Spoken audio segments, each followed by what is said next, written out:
खरं म्हणजे मला असं वाटतंय की विरोधकांच्या पायाखालची वाळू घसरलेली आहे आणि त्याच्यामुळं सार्वजनिक कार्यक्रम किंवा मंदिराचे जीर्णोद्धार प्राणप्रतिष्ठेचे जे कार्यक्रम आहेत त्या कार्यक्रमाला एक गृहिणी गणपत शेठ गायकवाड यांची ती सौभाग्य होती आणि त्यांच्या अनुपस्थितीमध्ये त्या कार्यक्रमासाठी त्या प्रमुख अतिथी म्हणून उपस्थित होत्या।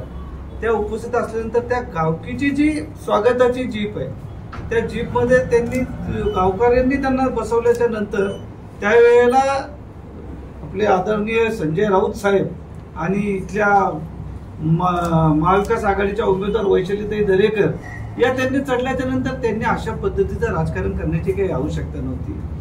तो जो कार्यक्रम होता तो गावकीचा कार्यक्रम होता आणि त्या गावदेवी मंदिराच्या जीर्णोद्धाराचा कार्यक्रम होता। त्या कार्यक्रमाला सुलभाताई गेलेल्या होत्या आणि त्यावेळेला त्यांना नकळत हे सगळं जे काय घडलंय त्याचा त्यांनी राजकीय स्टंट केलेला आहे। कुठल्या प्रकारचा त्यांचा महाविकास आघाडीला कुठलाही पाठिंबा नाही, उलट त्या खंबीरपणे मोदीजींना पंतप्रधान करण्यासाठी भारतीय जनता पक्षाचे सर्व कार्यकर्ते आजही ठाम आहेत। गणपत शेट्टी जी काही भूमिका पहिल्यांदाच घेतलेली आहे त्या भूमिकेशी आज सर्व ठाम आहेत आणि त्याप्रमाणे सुलभाताई सुद्धा पूर्णपणे सर्व गणपत शेटवर प्रेम करणाऱ्या कार्यकर्त्यांसहित या निवडणुकीच्या रणधुमाळीमध्ये मोदीजींना पंतप्रधान करण्यासाठी महायुतीचं काम करणार।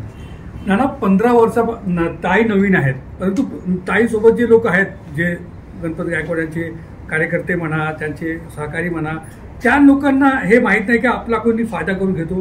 15 वर्षापासून ते गणपत गायकवाड सोबत आहेत, ताई तर आता आहेत, तर ते सल्ला नाही देऊ शकत की आपण कुठे गेला पाहिजे कुठे राहिला पाहिजे। हे वारंवार असं काय होत आहे?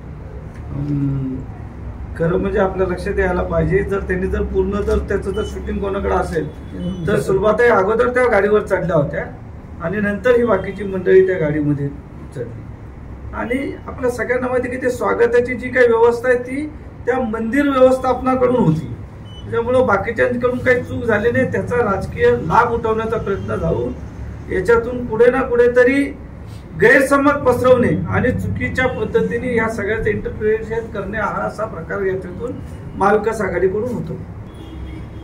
मी पुन्हा एकदा स्पष्ट करतो, आपल्या भारतीय संस्कृतीमध्ये आपल्या एखाद्या कार्यक्रमासाठी जर कोणी आलं तर त्याचं आपण स्वागत करत असतो।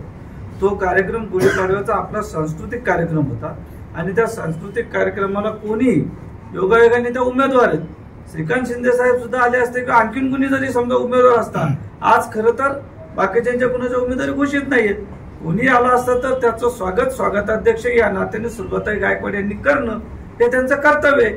आता त्याच्यानंतर परत एकदा तोच प्रकार आहे की एखाद्याचं तुम्ही स्वागत केलं तर त्याचा लगेच तुम्ही राजकारणाचा उपयोग करून गेलं म्हणजे याच्यानंतर राजकारणातली संस्कृती समाप्त होईल। म्हणजे राजकारणामध्ये निवडणुकीला उभे राहिल्याच्या नंतर जर परस्पर विरोधी उमेदवार जर एकमेकांना भेटले तर उद्या हीच बातमी चालवणार की बाबा त्यांचं एकमेकांची टायअप झालं, असं होत नसतं। नाही, मी प्रचाराला वगैरे नव्हतो, एक मला तिथे आमंत्रण होता की गावदेव मंदिराचं आणि मूर्तीची प्रतिष्ठापना आहे त्या निमित्ताने मी तिथे गेले होते। तिथे हे असं हे प्रकार होता ते काही मला माहित नव्हतं। मी शुभेच्छा दिलेल्या नव्हत्या, पाडव्याला पण नव्हत्या दिल्या आणि आता पण नाही दिलेल्या आहेत। नाही, आम्ही मोदी सोबतच आहोत आणि मोदी सोबतच राहणार आणि त्यांना पंतप्रधान मध्ये हे करणार, पंतप्रधान बघणार आम्ही पुन्हा त्यांना। आमचं मत मोदींनाच आहे आणि भारतीय जनता पार्टी जे हे करतील त्यांना आम्ही समर्थन देऊ।